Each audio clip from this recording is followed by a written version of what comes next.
Assalamualaikum warahmatullahi wabarakatuh.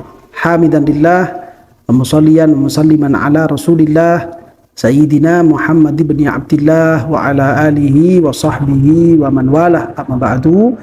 Para pemirsa, para pengikut dan para pecinta channel YouTube MZT Malang Raya, alhamdulillah kita bisa melanjutkan kajian dan kegiatan kita di channel YouTube ini, yang mana pembahasan kita masih menerangkan beberapa hal yang berkaitan dengan konsekuensi-konsekuensi dzihar, yang mana pada video yang sebelumnya kita telah membahas ketika ada orang yang melakukan dzihar, ketika ada seorang suami yang mendzihar istrinya, maka dia akan terkena satu konsekuensi, yaitu melaksanakan kafarah.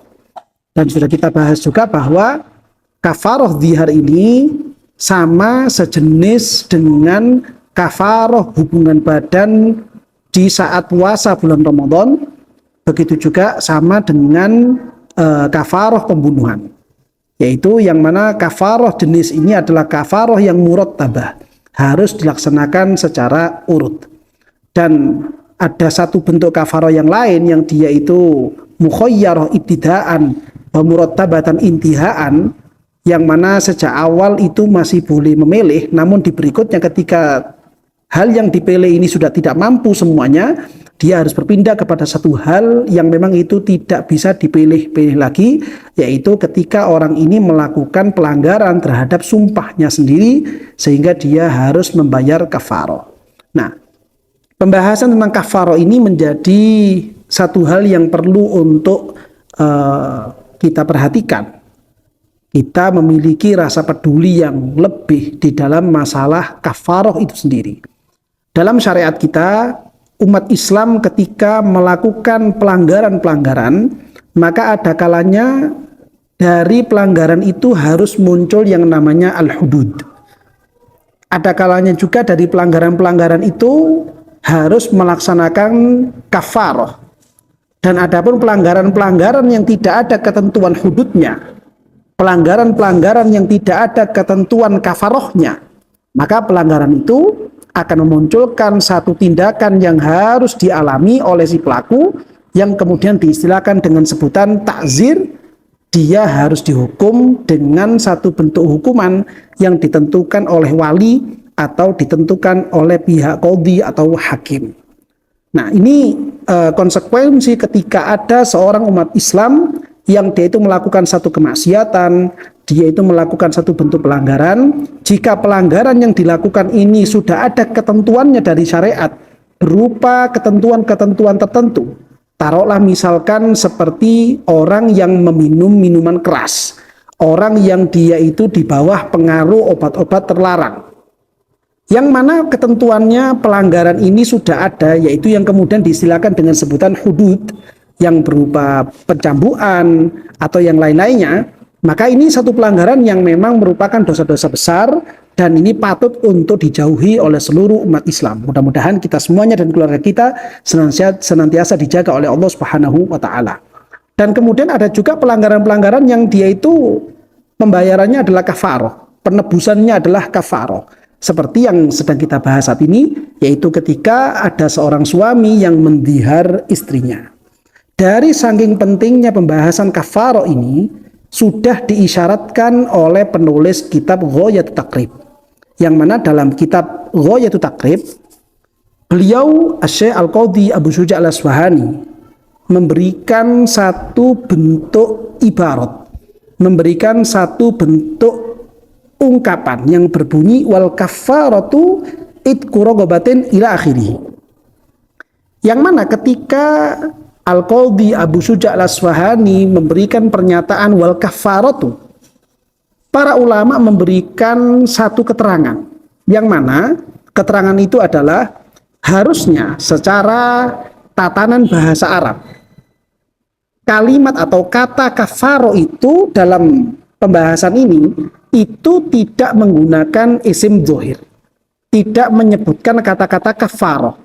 Namun harusnya secara tuntutan ilmu bahasa Arab atau nahwunya, seharusnya kata ini menggunakan dhamir.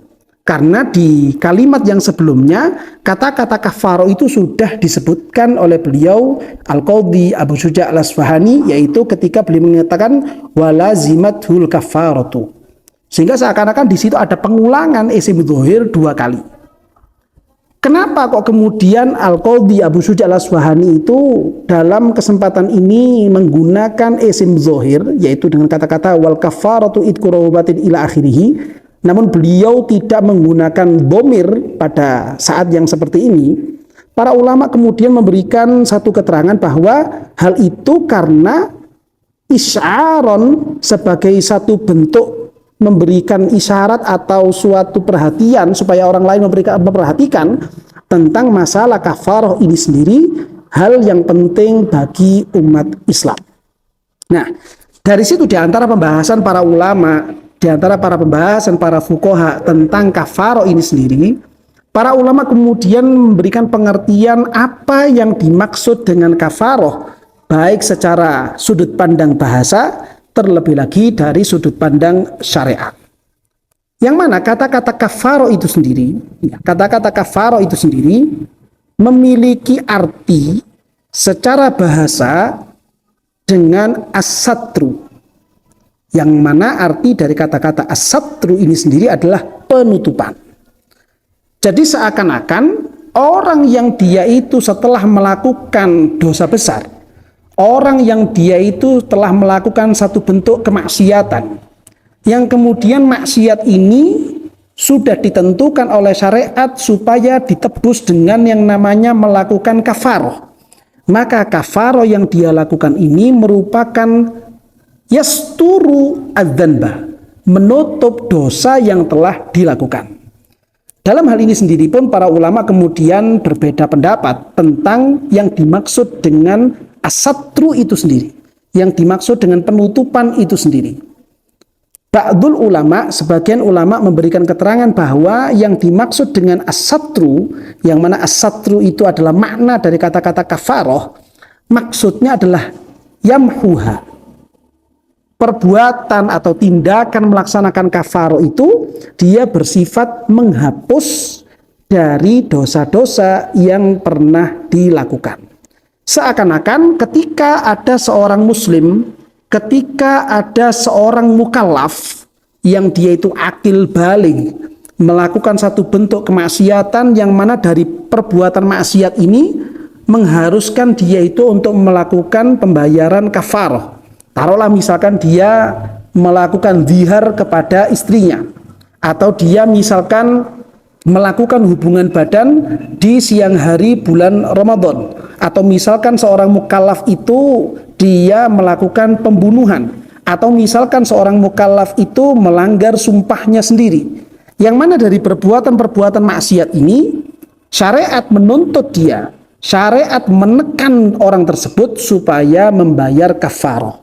Maka ketika orang ini ketika orang ini berkenan untuk melakukan kafaroh tersebut, maka seakan-akan kafaroh itu menghapus dosa-dosa orang tersebut dari perbuatan maksiat yang telah dia lakukan.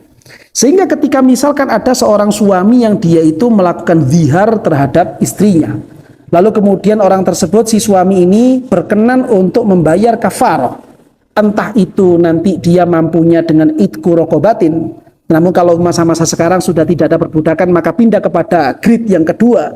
Atau kalau nanti grade kedua ini dia betul-betul tidak mampu, yaitu melakukan puasa 2 bulan berturut-turut, dia gagal terus, maka kemudian berpindah kepada grade yang ketiga. Seandainya kafaroh ini telah dilakukan dan tuntas dia melaksanakannya, maka maknanya kafaroh tersebut menghapus dosa perbuatan zihar dari si suami. Oleh karena itu, seandainya saja ada seorang mukallaf, entah dia itu orang muslim atau dia itu orang-orang non-muslim, yang melakukan zihar terhadap istrinya, lalu kemudian dia setelah melakukan zihar, dia diberi informasi bahwa dia harus membayar kafaroh, dan dia kemudian juga mau membayar kafaroh tersebut, maka ketahuilah bahwa agama Islam ini tidak memberikan pemberatan terhadap umatnya sendiri. Namun kafaroh tersebut bertujuan untuk menghapus dosa-dosa orang yang telah melakukan pelanggaran itu. Zihar yang telah dia lakukan, yang mana itu menimbulkan dosa, dosa itu akan menjadi terhapus ketika dia berkenan untuk membayar kafarah. Demikian juga ketika misalkan ada seorang suami yang dia itu melakukan hubungan badan suami istri dengan istrinya di bulan Ramadan saat siang hari, yang mana dari perbuatan ini dia diwajibkan, dia dituntut untuk membayar kafarah. Maka sebenarnya kafarah yang telah diwajibkan oleh Allah Subhanahu wa taala kepada si laki-laki ini bukan merupakan satu tekanan, bukan merupakan satu beban, karena justru sebenarnya kafarah itu bertujuan untuk menghapus dosa-dosa orang tersebut. Begitu juga dengan perbuatan misalkan dampak dari pembunuhan, dampak dari pelanggaran sumpah. Kafarah yang ditekankan, kafarah yang dituntutkan kepada si pelaku pelanggaran tersebut bukan untuk memberikan satu beban berat, namun bertujuan untuk menghapus dosa-dosa yang telah dia lakukan. Nah, ini satu hal yang penting untuk kita pahami, bahwa dalam melaksanakan kafarah itu pada dasarnya bertujuan untuk menghapus dosa, bukan untuk memberikan beban berat, bukan untuk memberikan satu hal yang menyulitkan bagi pengeluk dan juga orang-orang yang melakukan pelanggaran-pelanggaran terhadap syariat Allah Subhanahu wa taala. Lalu kemudian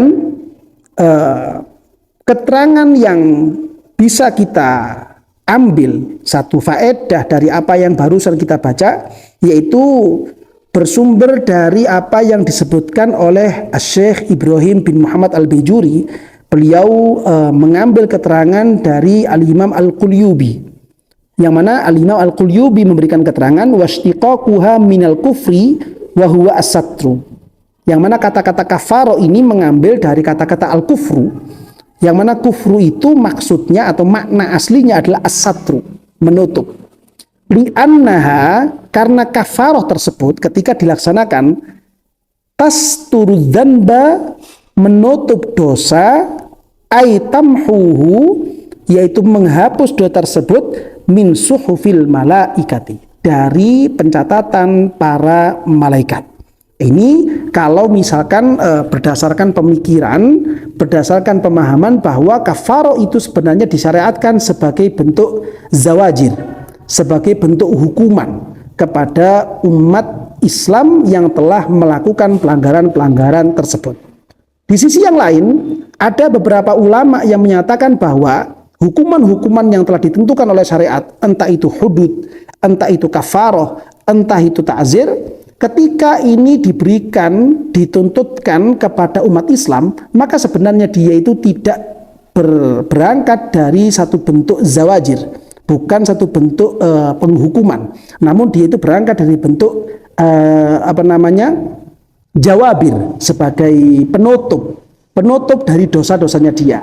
Dan sudah kita bahas bersama pada beberapa kesempatan sebelumnya, bahwa kalau untuk umat Islam, maka pemahaman yang menyatakan bahwa kafarah atau hudud itu sebagai jawabir ini lebih layak, lebih pantas. Dan adapun penghukuman ini sebagai bentuk zawajir, itu lebih pantas kepada mereka orang-orang di luar agama Islam. Oleh karena itu, dalam keterangan Syekh Ibrahim bin Muhammad Al-Baijuri, beliau mengatakan wakila tasturuhu an a'yunil malaikati ma'a baqaihi fi sahifati.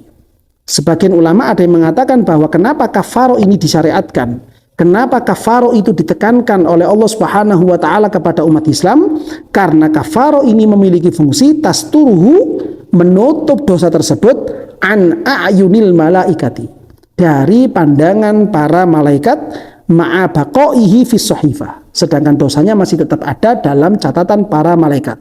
Namun para malaikat seakan-akan ditutup pandangannya dari catatan dosa-dosa tersebut. Nah, ini yang kemudian menjadi satu pemikiran, menjadi satu pemahaman yang apa tadi kita telah bahas bersama, dan ini merupakan keterangan dari para ulama-ulama kita, ulama-ulama dari kalangan Ahlus Sunnah wal Jamaah.